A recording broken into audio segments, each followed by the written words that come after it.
tradition to last throughout the years. So bring your good times and your laughter too. We're gonna celebrate your party. You come on now. Celebration. Hello, everyone, and welcome to another episode of Shine with Curiosity and Encouragement podcast. I am your host, Stephen Urias. I really need to update that opening crawl because we are almost at 200,000 views on YouTube, which is, Matt, I honestly have a feeling we're going to make it with this podcast because that's great, man. That's great. 200,000. That's great, man. 200,000, man. We're pushing it up there. We've gotten triple-digit subscribers, and we keep getting more and more. But it's good to be back. We've been absent for the past couple of weeks with holidays and New Year's and just life, personal stuff going on. I'm like trying to get back into the swing of things. Like I'm not sure what to do right now. Oh, what a day! What a day! As many of the watchers out there know, I'm in Jacksonville, Florida, and the Jags lost today. Matt, in very controversial fashion. Controversial fashion. I can't believe people aren't talking about it. There's controversy. I was actually shocked that Tony Romo was on Josh Allen's, not to be inappropriate, but he was on him like a man crush. Like I'd never heard anybody get on a man crush before. Yeah, it was definitely Patrick Mahomes-esque in the Josh Allen love. It was kind of ridiculous. I mean, the Bills figured out a way to pull it off, but definitely some controversy when it came to Josh Allen getting picked up and carried near the end of the game. That's definitely a rule in the NFL rulebook that's not legal. So it was disappointing seeing them allow that to happen. But the Jags kind of did it to themselves by, we talked before you got on about not going for that field goal early. You've got to take take those points whenever you can get them, especially against a team like the Bills. You can't be giving them up, and they kind of paid the price. Yeah, exactly. Oh, looks like we got a fan here. We got Hunter Vogel saying "Sup, fool." We just talking about football? No, we're not talking about just football, but just right now for these 30 seconds, that's what we're talking about. Exactly. We're starting off going football, just simply because that's what was going on at the moment. But, everybody, this is Matt Knowles. Matt is one of the coolest, most funnest, awesome people I have ever had the privilege of talking to, meeting with. He's got projects out there that are coming up that he's gone through.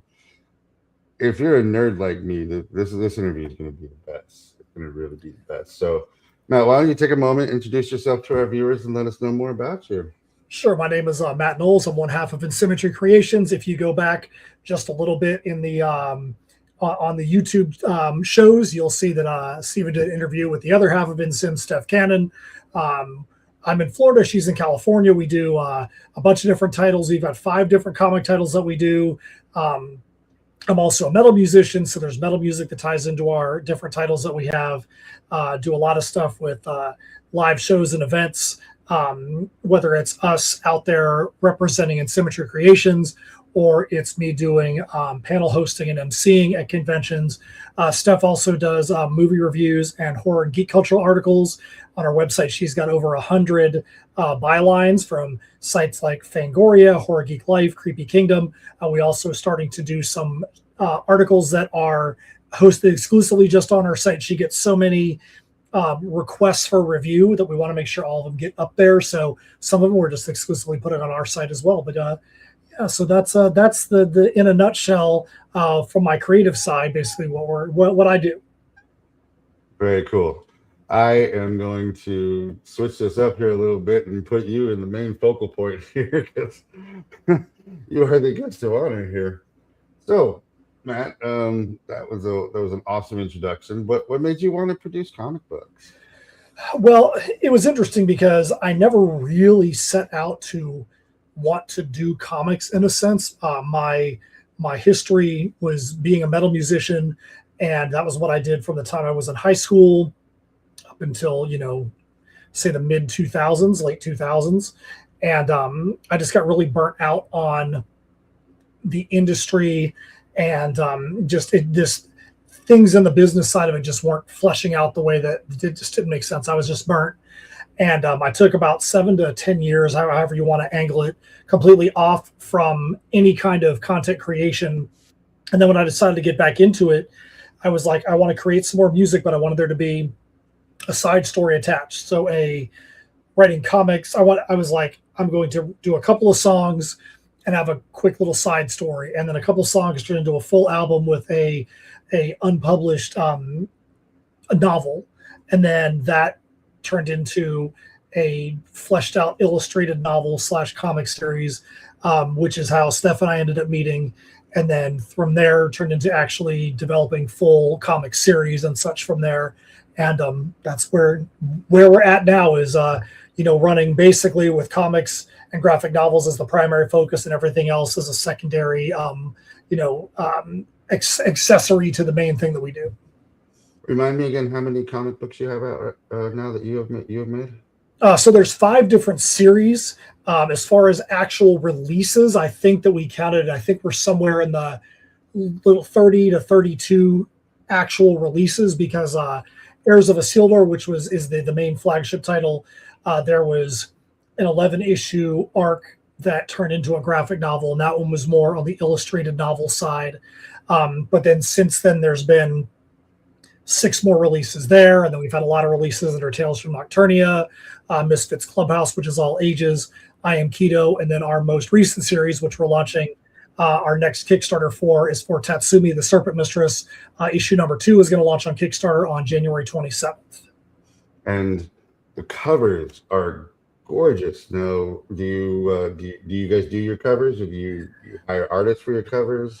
What we like to say is you definitely don't want us as your artists unless you wanted stick figures on the interior, because we can do the writing, the lettering, the post-production, the putting the book together, all those kind of things. But we know that we're not the artists that people are looking for. So we have artists from all over the world that have worked with us. Our main art team for Heirs and I Am Keto and Tatsumi is out of Brazil. For Misfits Clubhouse is out of India. But then we also have cover artists from all over as well. We've got the cover that I showed you that you had on the promo. That cover is called The Women of the Side Stalker, and that's by a sister duo that does a manga series out of California, Chess and Gwen. I've lost count now. I think that's maybe the 8th cover that they've done for us. Nice. And there's going to be whole tiers in this campaign just designed around Chess and Gwen covers, because they did a cover for I Am Keto. They did one for Tatsumi number 1 and Tatsumi number 2. So if somebody's like, hey, I really want their cover art for this extended universe, we're going to have a tier for them. We're going to have a tier for Alessandro and Alan, who's our main art team. We're going to have another tier that's going to be for specialty cover specialists that have come in that have done a cover here or there. We're going to have a tier for just those guys as well. So we're going to make it so somebody really wants to get their hands on a bunch of stuff from a specific artist, they're going to have an easy way to be able to do it in the campaign. Definitely. That cover that you let me share for the promo, I really want that as a poster because it's so good. Yeah, we were really, really happy with the way that came out. Chess and Gwen do an awesome job. Actually, this is the original, or this is the cover that they did for issue 1. So that's still, Chess and Gwen's art. And then they have the cover that we showed you for issue 2. And then they did the main cover for I Am Keto. We actually have another cover artist that's working on a cover for this issue that's going to be absolutely wild. We've got a pirate band called the Dread Crew of Oddwood that's going to be a part of the issue. They have a guest appearance in the issue. And they're actually on a European tour right now. That's a side story. They're on a European tour right now. Some of our great friends, huge European tour that we're really glad to see them be able to be a part of. But we've got another cover artist named Renan Shodi, who's done some work for us before out of Brazil, who's working on a cover that is going to incorporate them alongside of our Crew of the Side Stalker as well. So that's going to be fun. That's actually getting worked on as we speak. Now the band are actually in the book coming up, correct? Yeah. So when we were writing issue 2, we knew the location we were going to be at, and there was going to be a tavern that was going to have, like a pirate band playing on stage. And I went to Steph and I'm like, kind of rhetorically ask her, I'm like, is there a reason why we haven't asked our friends in the Dread crew of Oddwood if they just wanted to be a part of this issue? And we brought it up to them. They were like, heck yeah, man, this is going to be great. That sounds like an awesome thing. So it's been fun because normally when we write scripts, we don't have to run it by anybody except ourselves. We're like, if this is the way we want to go, then this is what we're going to do.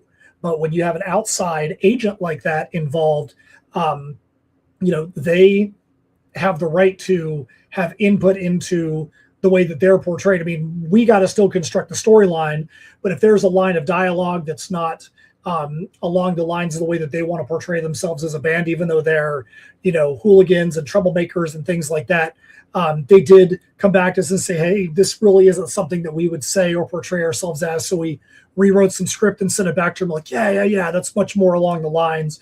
So it's kind of fun having that little bit of collaboration there with someone just to make sure that they can be completely behind the way that we've portrayed them. Nice. So they're actually a part of the storyline and not just like a Captain Skeet and the Shrimp Shack Shooters in the movie, that thing you do. Yeah, absolutely. They're not just here's some character in the background panel just doing a cameo. They actually got written into the storyline. And even though it's just a piece of this issue, that piece helped us to move forward the overall storyline as well. So we found a way to be able to have fun with it, but at the same time, push the entire storyline together as well. That is awesome. As a creative, I mean, to have somebody come at you and say that you want you to be a part of the book and actually be a part of the storyline, it's actually a really cool thing to do. So I'm sure they were incredibly excited about that. And the story is probably incredible with them to be in it and just to push the story along. Oh, now, it's been fun. you and Steph both write the stories, correct? Correct. The way that it works right now, because over time it kind of morphs. We always will say things like, imagine going on a trip and you've got one person who's got the steering wheel, but one person who has the navigation. And just because you're behind the wheel, if you don't have the navigator there, you're never going to get to the point that you want to be at. Right. And so there's that kind of symbiotic relationship to make sure that the story goes where it needs to be.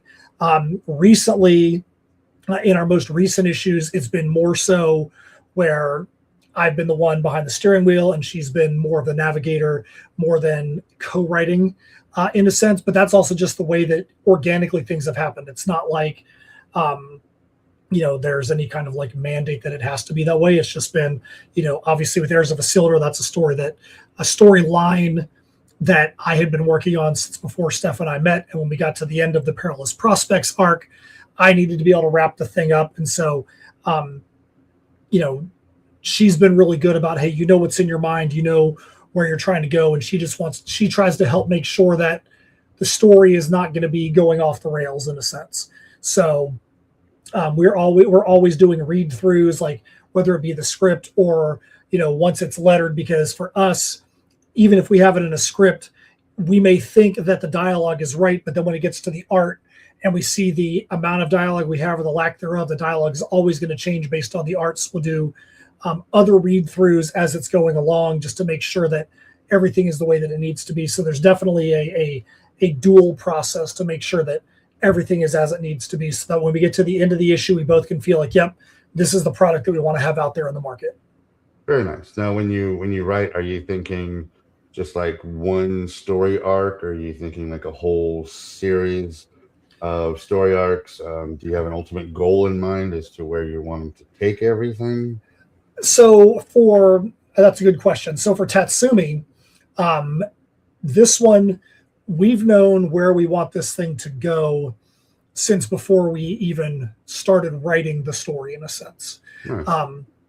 That doesn't mean that we know all the pieces of the puzzle to get there, but we know where we want that end goal to be. So like right now, for instance, Tatsumi the Serpent Mistress #1 is out. And for those of you that are unfamiliar with Tatsumi, we like to say that it's like Pirates of the Caribbean and the live action One Piece meets martial arts heroines. There's a lot of fun, a lot of swashbuckling in there, but there is an overarching story where Tatsumi actually has her origins in our story, I Am Keto, which is more horror fantasy. And there are some definite fantasy horror creatures that are in there that have taken over the land where she came from and basically eviscerated it. And so we knew when we did I Am Keto, we made sure that we're like, hey, we're going to have this character Tatsumi that we're going to go write this other arc for. And when we started writing the arc for Tatsumi, we knew where we wanted to be. And we even said, oh, maybe it's going to be 4 or 5 issues. It's going to end up probably being a 6-issue arc, because as we started to really plot it out, we've seen that we needed to give some more room for certain spots to breathe. We want to make sure there's fun set pieces in each issue that are unique to that issue, while also continuing out the overarching story. We wanted that to be very important in our construction, because normally we've not been writing in single comic form. What I mean by that is I've got a copy of one of our Heirs of Isildur issues here. So even though this looks like a comic, it's actually like a mini graphic novel. You can see that we've got the spine on the side of it. It's called a perfect bound book. And every issue for Heirs of Isildur, the Perilous Prospects, was 44 to 56 pages. So we had no limit other than whatever limit we imposed upon ourselves for how long each issue was going to be. For Tatsumi, we said, hey, I know this is kind of going in reverse, but we want to make sure that every issue is just comic length. So every issue's got a cap at 32 pages. So whereas with Heirs, you'd be like, oh, we just have to add 4 more pages to the book if we want to tell the story. We're like, nope, we have 32 pages. What are we going to do to make sure that we're telling this story as concisely and efficiently as we can, so that way the story arc and the plot can be pushed forward, but also have these fun sequences as well. So to answer your question, yeah, we know where we want to go. And sometimes it's, do we want to take this little detour on the journey as we go? Or sometimes the story itself kind of asks for the journey. When we did Heirs of Isildur, the Perilous Prospects, we asked our artist Alessandro at the beginning, we're like, hey, we need some wild looking characters that are going to be a part of the town of Shadows Haven. And he came up with some that were really fun. And we're like, okay, this character is going to be named this, and this character is going to be named that, after he drew them. And they actually became regulars in the series based on just the way he drew them. We didn't really have a plan for that at the beginning, but it was one of those fun little detours that helped to add some flavor to the story. Nice. Now that's a lot of people out there who are creative, who are trying to come up with names is one of the hardest things to come up with in any series that you write, because you don't want it to sound like a character from a different series, or you don't want it to not be appealing to what their character actually is.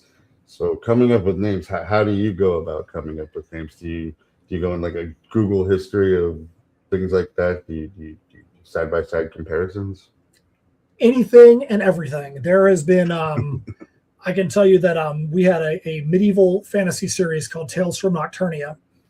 And the main character in that one came from watching a football game. And one of the players on his jersey, his last name was Beninock. And I'm like, that's a great last name, great name. So that's how we got Beninock the Executioner, was from that. I referee a absolute ton of soccer games, probably 5,600 or more soccer games in my career. And there's been so many times that I've been on the soccer field and, had a player's name or heard somebody call something to somebody else. I'm like, I got to remember that name, because that name sounds pretty cool. That might be a basis for something. I'll tell you a fun one. I was at a soccer game last season, and Steph and I were toiling over what the name of the pirate vessel in Tatsumi, the Serpent Mistress, was going to be. And none of the names that we had come up with really was jibing. And I was at a soccer game, and they were doing the player introductions and the coaching introductions. And I didn't know whether I heard it right or misheard one of the coach's names. And I'm like, did they just say that dude's last name was Side Stalker? And I'm like, dude, I'm like, Side Stalker. Like, before the game, I went over to my phone real quick. I'm like, Steph, I think I got the name for our ship. I'll let you know after the game. And so it's been the Side Stalker ever since. Now I found out this year that wasn't his name. I was like, I had that game again. I'm like, that's so cool that I heard Side Stalker, even though that's not his last name. So you never know where inspiration is going to come from. I love that. I actually love that. It's like songs that you hear that you misinterpret the words for them. You'll always know that, but then as soon as you hear what the right words, it's like, no, that doesn't sound right. That's not proper. And I, Side Stalker is actually a really cool name for it. Did you ever find out what his name actually was? Oh, I did. Yeah, this year I did their team again, and I looked at the roster that they gave us, and Sidon Stucker or something like that was his name. But yeah, it was just a fun one. And I'll tell you this too. I'm always one for big, wild, creative names, and Steph tries to help get them back to a logical form. And one of the things we've kind of compromised on is that the more complicated the name, the more that the phonetic spelling needs to be there. Not so like if you've got a name that's got a bunch of silent letters and things like that, like we try to make sure that if somebody looks at, like, there's medieval names or names that are more eloquent or things like that, that you're not going to see something like how Worcester, Mass is spelled Worcester. We're not going to do something where somebody's going to know that Worcester is supposed to be pronounced Worcester. It's going to be something where that they look at the letters and just sound out the letters. They're going to get the actual name, so that way people don't get stopped and hung up on a name that has got some crazy spelling. It has nothing to do with the way it's pronounced. I actually like that, because that's the last thing you want, is to have your readers of your comic book get caught up on a name and not be able to move forward to the next part. Or Exactly. any kind of misinterpretation of it.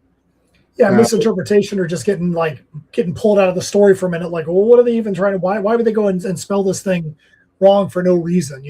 We try to steer clear of that, but still having unique names. Absolutely. Now, you get inspired, you were saying, by names. What other inspiration do you have for your books? So, I mean, I feel like you can get inspired from anywhere. I know that when I was creating Heirs of Isildur, the Crossroads Conundrum, which is the first full album and first full story arc for Heirs, there are a lot of situations that happen around me where real world things, where people had some very serious issues in their lives, that inspired some lyrics. And so those real world issues inspired the lyrics for a song. But then I'm like, how can I take that song and that real world issue and make that as part of the backstory of this character, fictionalize it in a sense, so that song can still be true to the real world situation, but can also be used as a character's backstory. So, like, for instance, the character Merc in Heirs of Isildur, she has a background where she was alone, isolated, was contemplating suicide, and gets pulled through a portal into Shadow's Haven and into the Heirs of Isildur world. And her backstory actually came from a true story from a friend of mine at the time, where she had shared with me some stuff that was going on in her life, and about a consideration of a suicide attempt. And so it was really neat to be able to be in the book and go, if you want to know more about Merc's backstory, go listen to the song Murky Waters, and that's an expansion of her character arc. So so sometimes things like that, like real world experiences and lyrics, kind of help to inspire the characters of the story that's out there as well. I love that idea that you're able to go into off-topic subject. I mean, suicide is a very off-topic subject that a lot of people don't like to talk about, or they don't like to bring up, but I think is absolutely necessary to talk about, because unfortunately the suicide rate is up high nowadays because of depression and because of the way things are. So to be able to bring up topics like that in a format for, I mean, we're geeks. We grew up reading comic books. I'm sure you had, I know I had a bunch of geek friends that killed themselves growing up because they didn't fit in, or they didn't think they fit in. So if a comic book would have been out there for them to be able to read, that kind of they could connect with, that they could feel, that they could know that they're not alone, I think it would have been a whole lot less suicides in that instance. Well, one of the things about Heirs of Isildur even though it's apocalyptic sci-fi set in a steampunk world, the group of people that are being followed in Heirs of Isildur basically become like a found family in a sense, where like every one of them was isolated and alone in their own specific way. And fate had a hand in pulling them all together from wherever they were at. And even though it's a time travel type story, one of the things that we really wanted to do in that was to not give these characters that God knowledge. Sometimes characters know things that there's no reason for them to know about what higher powers or supernatural things are doing. What we basically did was take these characters and they were like, we have no idea why fate decided to choose us. And even when you get to the end of the Perilous Prospects, you don't really know why they were put together. All they know is, hey, we have been put together, so what are we going to do with it? And I think that that's the kind of lesson that, we all have to, think about in our own lives. We have the life that we have. What are we going to do with it? We can't change the past. We can't change the present. All we can do is try to, move things forward in the future.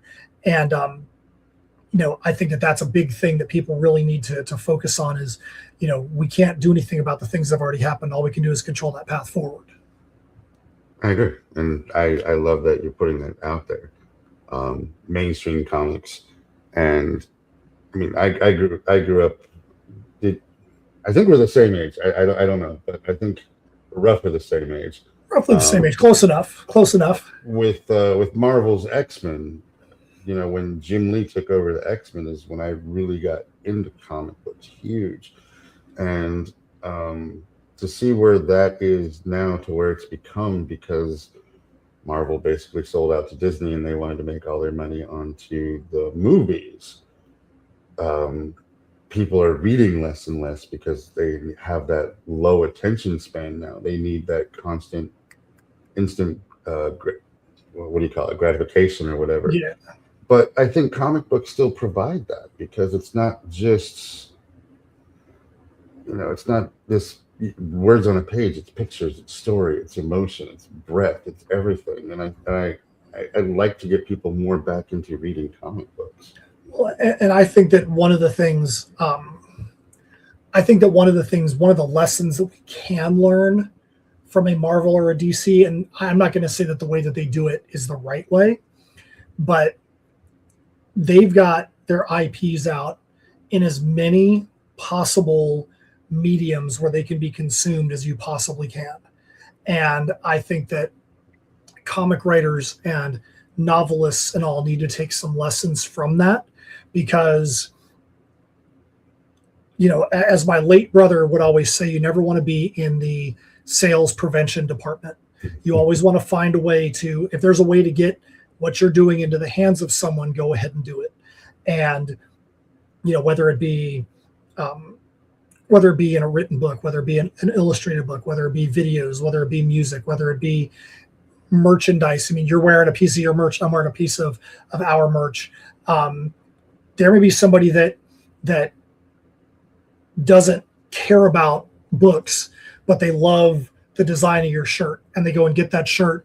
And then 6 months later, like, hey, I wonder what else is behind what's on this shirt. And that may be their gateway into reading your story.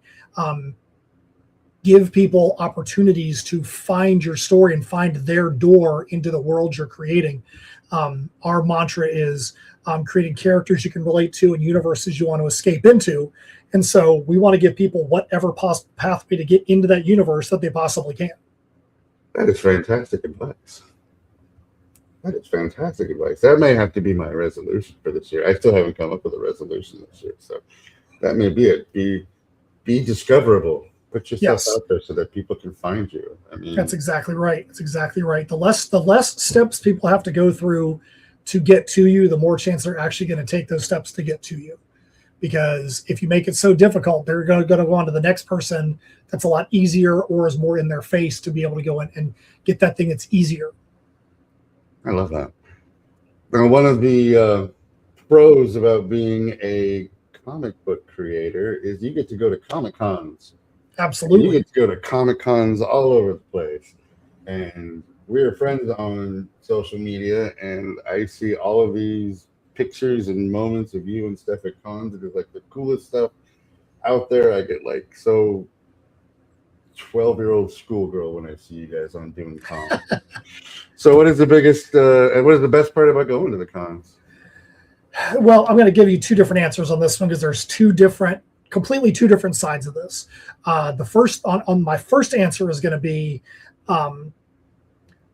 when you go to a show and you know that you've made a connection with someone that's there. We have a couple of guys, we just call them the boys, that are some big supporters of us in Shreveport, Louisiana, a big show we go to up there. And the first time we met them, they came up to our booth and, three, Southern boys, down home kids, kind of thing like that, early 20s, late 20s. And they're like, yeah, we're going to come back. And they walked around. About 40 minutes later, they came back to the table and they were like, we're going to get some stuff from you. We want to make sure we support you because we walked all the way around this whole building and you guys are one of only like 2 or 3 people that actually took the time to speak to us and make it feel like that we actually mattered, that we stopped at your booth and we actually mattered to you guys. And I'll never forget it. The one guy, Matthew, he's like, I can't wait to go read this. He's like, I'm just a simple man, but I'm sure going to take a look at this. And that was literally what he said. And he came back the next day and he was like, well, yes, I really love the juxtaposition of this and that in the story and the way you did this and the way you did that. And we're like, dude, don't ever doubt your intelligence again, man. Like, you picked up on so many things in that issue that we hoped someday that one person would pick up on, and you picked it up in one night. I'm like, dude, you did it. I'm like, we were blown away. And we've kept that relationship with them. We've seen them multiple times at the show. We went back the next year and they literally got a ticket just for Friday because they wanted to come in and see us. They didn't care about the celebs that were there. They just wanted to see us. And so we, that was a good thing, is creating those relationships and knowing that something that we've done, whether it's just us being us or the creations that we have impacted people in a positive way, is something that has been is really good, really fun to us. And the other thing that I will say is being on the side of things where we have access to some of the celebrities, from me being the PA announcer or the MC or doing interviews with them, and being able to interact with them on a different level. I mean, they are human beings just like we are. And it doesn't matter if it's Howie Mandel or Kevin Smith or Danny Trejo or the people from The Boys or Scream. And I'm not trying to name drop. I'm just saying, if you're looking at people from all over the spectrum of entertainment, when I get on stage with them to do an interview for that hour, we're equals. It doesn't matter what brought them there. It doesn't matter what brought me there. Our goal is to entertain the people in the audience and make sure that when we're done, that people want to run, not walk, to go and continue this conversation with the celeb, and being able to have those kind of relationships with people like Jamie Kennedy from Scream has become a friend of mine. Efren Ramirez from Pedro from Napoleon Dynamite has become a good friend of ours. Just being able to interact with some of these people and just be normal, be real with them, and not like put them on a pedestal and see how they react. They're just like, they like to just sit down and just have a fun time. Alan Tudyk was somebody that we had a chance to spend some time with. And that guy was one of the funniest dudes that you'll ever meet. Just, Alan Tudyk, we saw him the first day at one of their shows. We're in the green room. He's like, just want to let you know that I'm going to go on the stage. I'm going to bring Alan Tudyk's bag of crap on the stage with me. And if somebody asks a good question, then I'm just going to reach into the bag. Whatever random thing comes out, they get something from Alan Tudyk's bag of crap. And we're like, okay, this is going to be great, because we were just laughing hysterically at some of the things he showed us. So we get on the stage, and his bag of crap was like things from like, hey, this is a wallpaper sample from my house that we didn't go with. He's like, I'm going to sign this. Here, you have a wallpaper sample. Then it's like, hey, here's my string of lanyards from Dragon Con. And he's like, so somebody gets my actual set of lanyards, and he's like, hey, here's page 1 of the Rogue One script from before it was even called Rogue One. So somebody out there literally got Alan Tudyk's actual first page of the Rogue One script when it had a secret name on it. I'm like, so you never know what you're going to get, but just being able to be a part of those kinds of crazy experiences is something that that it's just been a great fun time, and fortunate to be able to be a part of that. I love that. Alan Tudyk rocks. I have a wash from Firefly figure signed by Alan Tudyk, and he wrote, "I'm a leaf on the wind." And I'm like, why are you going to write the last thing you said on screen on a toy here, man? Come on, no. but it was so cool to have that sign and have him put "I'm a leaf on the wind" on there. So I love Alan Tudyk, and a lot of people don't even know how many things he's been in, given his voice to, or even starred in. He's one of the best characters out there. The evolution of your con, from your first con to your last con last year, where do you think was the most changes in there? So I would say that's a great question. So I would say we went back and we did our end of year 2025, and we looked at the number of events that we had been a part of. And an event can be anything from a comic book store signing up to a large 3 or 4 day convention. And 2025 had the most appearances that we have had since pre-COVID. So 2019, we had the most by far. But we looked at what those appearances were in 2023. And because comic conventions by name have really morphed, they're more celebrity autograph, selfie hunting events more than focused on comic creators. We've tried to pull back a little bit from some of the larger shows because the expense of going to them has just got completely out of hand.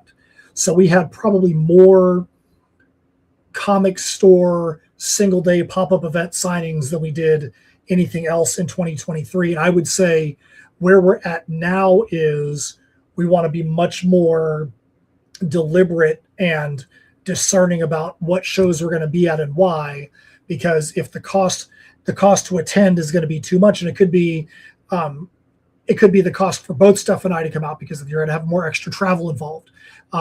It doesn't make sense for it to just be me to attend or just Steph in California to attend out there. Or is it a con where it doesn't make any sense for us to attend because of the expense as it is, because there could be something else, going to a library show or going to a comic store, that could be more beneficial and not break the bank financially. That's, I think, what the biggest difference is understanding the changes in the market, especially with the economy the way that it is right now, and not trying to force that square peg into a round hole if it's not there for you. Is the ultimate goal just to make more sales, or is it to move on something different? Well, with any business, you have to have sales, especially when you're having to deal with paying for artists or printing up merch. You have to be able to keep the financial end flowing. And when that well runs, I mean, an artist is not going to do art for you just because they like you. A printer is not going to print up a stack of books for you just because you're a cool dude. I mean, you have to be able to have that transactional relationship with them. But in the long run, it's the cycle. You need to be able to get some kind of product into people's hands so that, one, you can fund the things you're doing, but two, you want to see those people come back to you because they appreciated what you did in the first place. That's something. If you want to say what's our ultimate goal, is to see these people that are repeat returners. Like we did 5 crowdfunding campaigns last year, and people don't understand how much of a photographic memory both Steph and I have when it comes to people that back our campaigns. Every single time a name comes in, we're like, dude, this person just backed us again. That's awesome. They were a part of 5 campaigns ago. We recognize the name and we celebrate that. If it's somebody that's brand new, we're like, dude, this is a brand new person. Where'd they come from? Celebrate that name. So like we even tell people, hey, when we write them, we thank them for backing. We're like, hey, we saw your name come back in, and we're always excited to see that name come back. to see your name come back in. And one person was like, I didn't know my name was that memorable. And we're like, hey, we really pay attention because we know that if you are backing our product, you're investing your money, but also your time and entrusting us to create a product that is going to be worthy of your time and financial attention. So to see them come back is it's a good, I can't even think of the word I'm trying to say, but we know then that we've probably done our job in a sense, that we've done something that has made them feel like it's worthy of their investment, so they're ready to come back again. So that helps motivate us to make sure that the story and the products we create the next time are at that level or better every time. That's phenomenal. Being the person who's running those campaigns and remembering people like that's what separates people who love doing this and people who are just doing this for a paycheck. When you have the love of doing something, you're going to remember the people who brought you in there. You're going to remember the people who read your books, the people who are going to come up to you at the cons or at a signing or at these and say, you influenced me, or you changed my life, or I love the way you write, or I love this character. It's those things that as authors and as creators and as creatives that we love. We just love hearing those stories. And you guys have so many cool stories of that. Just out of curiosity, where are you wanting to take these stories? Are you wanting to expand out current universe, do new universes? So right now we're in an interesting spot because with the completion of Heirs of Isildur, the Perilous Prospects, which was the current arc for Heirs, that's left our schedule in a sense a little bit wide open. Like right now, we know we've got Tatsumi the Serpent Mistress, which is going to be the main focus storyline wise. We have a lot of super fun things we're able to explore in that story arc, the different things we're able to bring in. We've talked so many different times about different mediums that we might want to get our IPs into. I mean, games is always something, could it be a game? Could it be, who the heck knows what's out there, but things that we want to try to get our IPs into, outside of just telling these specific stories. Because if you're in a game or you're in it could be a board game, could be a deck of cards game, whatever it might be, you get to tell that story in a completely different way. So now that Heirs of Isildur, the Perilous Prospects arc is complete, we have a little more room to be able to think about where we go next when it comes to those things. We have some stories that we wrote, or we put some ideas down for when we first met. We were just like, every story idea we have, we're just going to put it down here. And we had 26 different ideas at the very beginning. And we literally just captured whatever and just have left them on a sheet. And there's times we'll go back and one of those ideas turned into Tales from Nocturnia, the medieval story that we have. One of those ideas was the spawning point for Misfits Clubhouse. But we have a lot of other smaller stories that are like one-offs that we have just had sitting on there. We're like, man, it'd be really good to come back to this one. It would be good to come back to that one. And, who knows, maybe in 2026, 2027, we start to explore those. But more so than anything, we just want to make sure that we're creating products along these IPs that are going to be the things that people want to get their hands on, so we can keep the IPs in their hands and fresh in their minds. Nice. Do you have a favorite property that you want to see produced into something else other than what it currently is? Well, Heirs of Isildur, obviously, just because is the flagship for me. I would love to see some kind of something, whether it be developed into some kind of animated series. It could even be, any kind of thing like that would be great. I think that I Am Keto and Tatsumi the Serpent Mistress are absolutely set up for being in some kind of other medium, whether it's turned into a manga or some kind of animation like that. Would love to see something along those lines. I definitely think that there's enough factions involved in the Tatsumi and I Am Keto world where we could see some kind of world building game based on them. But we'll have to see, because we definitely would not want to put something out that would be half-baked, or would be something where people are like, yeah, this concept is good, but the creation, the design of it is not as good as the original concept.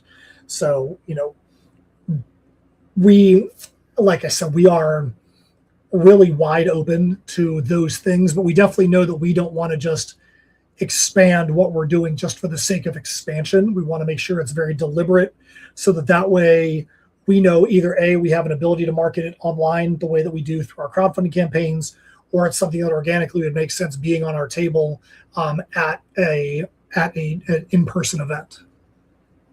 I can't wait to hear features on that, because I see you have a lot of different ways that you can go with it, and all of them sound really exciting. I hope to see that coming out. Now, when you do crowdfunding, crowdsourcing, you've had 5 successful ones, correct? Oh no, we've had 17. 17 successful. Right on. Yeah, we've had 7 successful ones. What kind of? You know what? It might be. Actually, we've had 6. We've had 16 successful. We've run 2 more, so we've had 18 successful. We're about to launch our 17th. So, actually, no, I'm incorrect. Shut me up. We have run 17 successful, because the one we did on Backer Kit is our 17th. We're about to run our 17th Kickstarter. Okay, so yeah, I just gave you a bunch of different numbers in there. So now we've run 19 successfully. We're about to run our 17th personal Kickstarter. So there we go. Love it. I love it. What kind of feedback have you gotten from all of that? It's been good. It's been good. It's definitely tough, because a lot of the things that we do don't fit into the normal demographics for what is going to be the highest dollar making Kickstarter or crowdfunding areas. And we're not willing to compromise what we do to try and go fish after dollars that may not be congruent with what we want to do as far as writers go. But one of the things that we always really try to make sure of is, when you do a campaign, you're going to have multiple different levels of people that are going to back your campaign. You're going to have people that are just going to want to throw a couple bucks at it because they want to support your product, but they don't have the money to go heavy in. Steph and I will support a lot of Kickstarter campaigns, but we normally are going to go for the entry-level digital tier, because we want to make sure that we're supporting as many people as possible. We want to make sure that whoever's getting that digital tier is going to feel like their money is money well spent. You're going to have your in between, somebody that may get a physical issue, they might get a physical issue and some merch to wear. They might get something in the middle, and we want to make sure there's something that's going to be of value to those people as well. And then you're going to have your large backers or your whale backers that whatever you do, they're going to spend top dollar to get the plethora of items that you have in your campaign.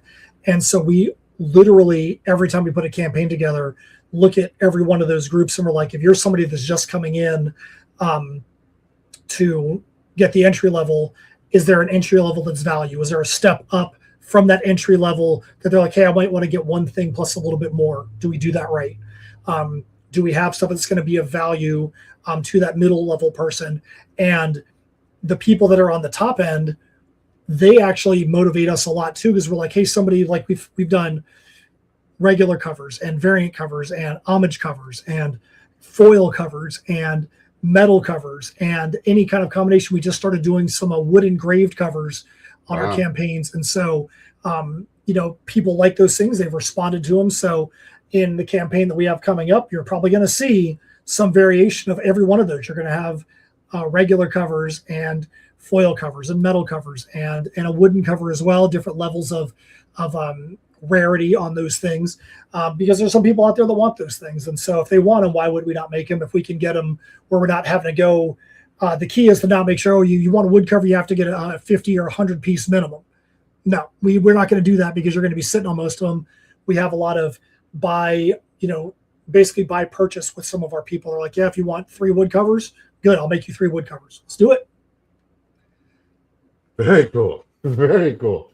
I want a wood cover. That's right. Awesome. That sounds awesome. What are some of the issues that arise in making a comic book come to life? Well, honestly, one of the biggest things is the financial side of it. The financial side of putting together a book is massive. The art production to get realistic art, high quality art, costs a great deal. Making sure that you understand that it's not just creating a book, that you have to be a marketer, you have to be a business person as well. I mean, there could be some days that you don't even touch a script because all you're doing is writing posts and doing other things. And you have to do that marketing side of it, because if people don't know that your product is there, they're going to do, why would they have any impetus to go and invest in it or purchase it? Because there's 100 other people out there, 1,000 other people doing the same thing. So you have to be able to invest that time there. So I think that the balance of doing things to write and create new products alongside of creating finances to be able to pay for the things alongside of promoting it, that balance of those three things is probably the most difficult thing, is finding that balance between all three and then actually having a life outside of it. Nice. Good answer. Good answer. Long nights, coffee, Red Bull, whatever gets you through. I know that we're coming up on it here a little bit, and I wanted to get this question out there because you said you had some thoughts on it. But what are your thoughts on AI? So I think conceptually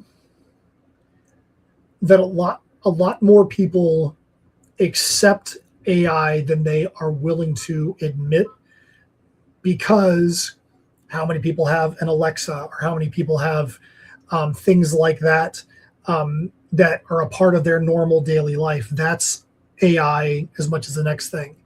I understand and I respect why people have an issue with AI from an art form as they do right now. I think it's similar to Napster, when MP3s and music, when that first started. I don't think anybody ever had a problem with MP3 music or people downloading music. They had a problem with people stealing music from a site like Napster, where the artists weren't getting any kind of compensation on it. I think that with AI, that the problem people have is a legitimate concern. I used to have a very different opinion of it when AI was in its very initial stages, before there was any concern about that it was taking money from artists and things like that. But now that it's where it's at, I can understand that. And we don't employ AI in anything we're currently creating because of that. That will we say that in a year? Who knows where the industry is going to be in a year on that. So we'll reassess at that point. But I think it's inevitable that it's going to take over more and more of different areas of our lives. I mean, you go to chat with somebody about a problem you have with your computer. You're not talking to a human being. You're talking to an AI system that they've programmed to handle that for you. So it's out there. It's a part of our daily lives. It's just a matter of, at what point are the things that are out there that are problematic going to become something that is then accepted by the masses?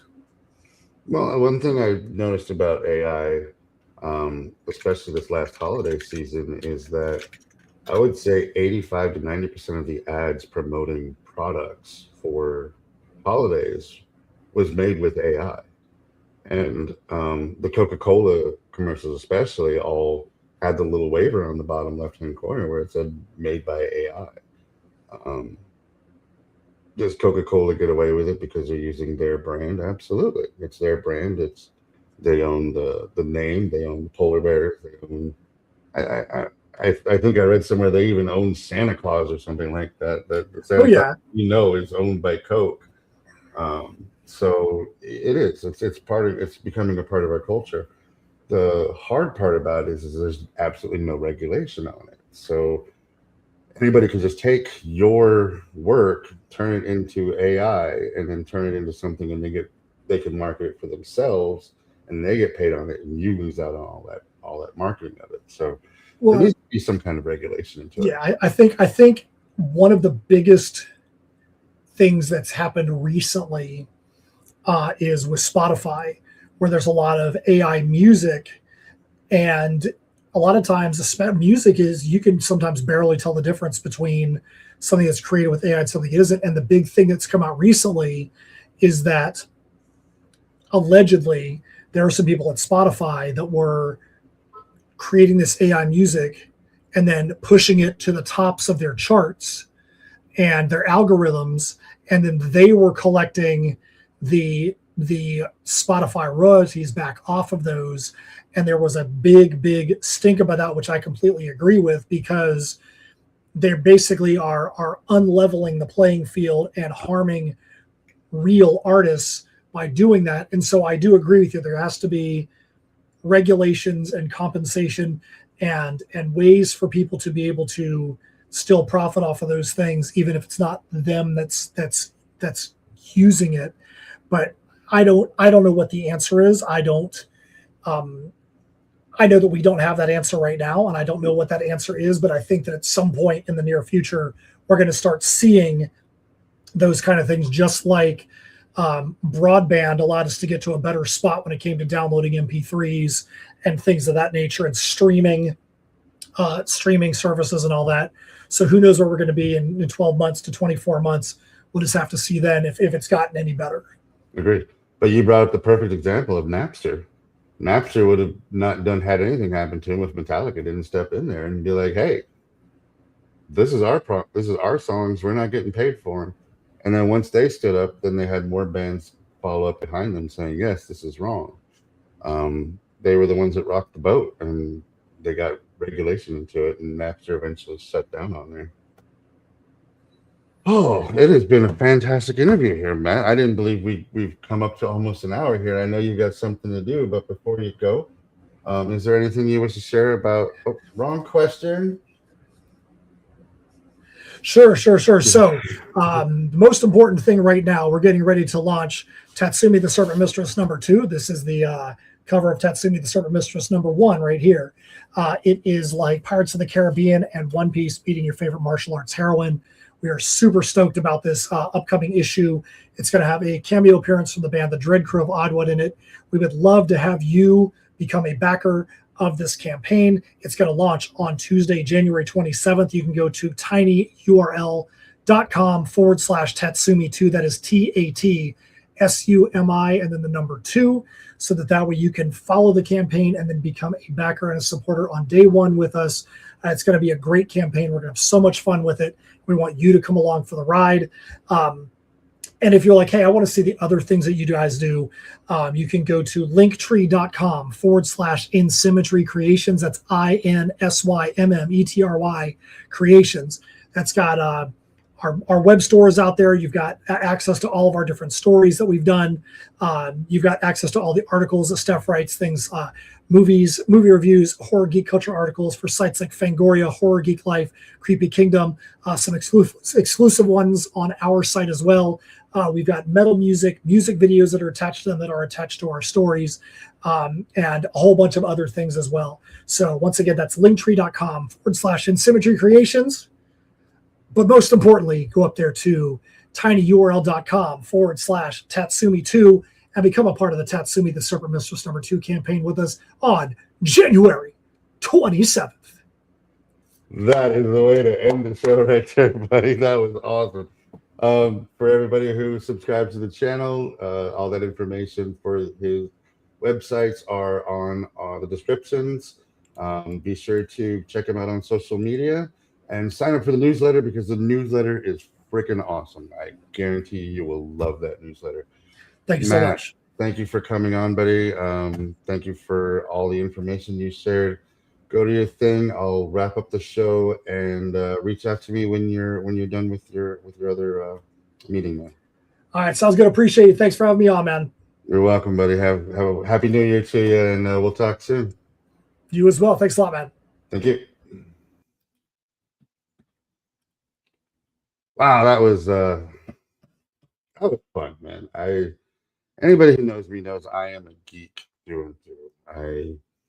Growing up, I was into geek culture back when being a geek was not very cool, and I'm still a geek. I still love sci-fi, comics, movies, just the whole geek culture of everything. And Matt there is one of the coolest guys I have ever had the privilege of meeting, talking to. And I can't wait to see what he has coming out with here in the future. Happy New Year to everybody out there. I want to thank you for watching another episode of Live with Curiosity and Encouragement podcast. And we will have some very cool news coming out in the next few weeks and some more awesome people to talk to. Have a wonderful evening. Thanks for spending your Sunday with me, and we'll see you guys next week. Ever dreamed of seeing your name on the cover of a book? As a book publisher, we understand the challenges of self-publishing. If you're lost in the process, wondering about illustrators, book coaches, or formatting issues, worry not. At Soul Sunshine, we're here to guide you. Let's turn your dream into reality. Contact us to get started.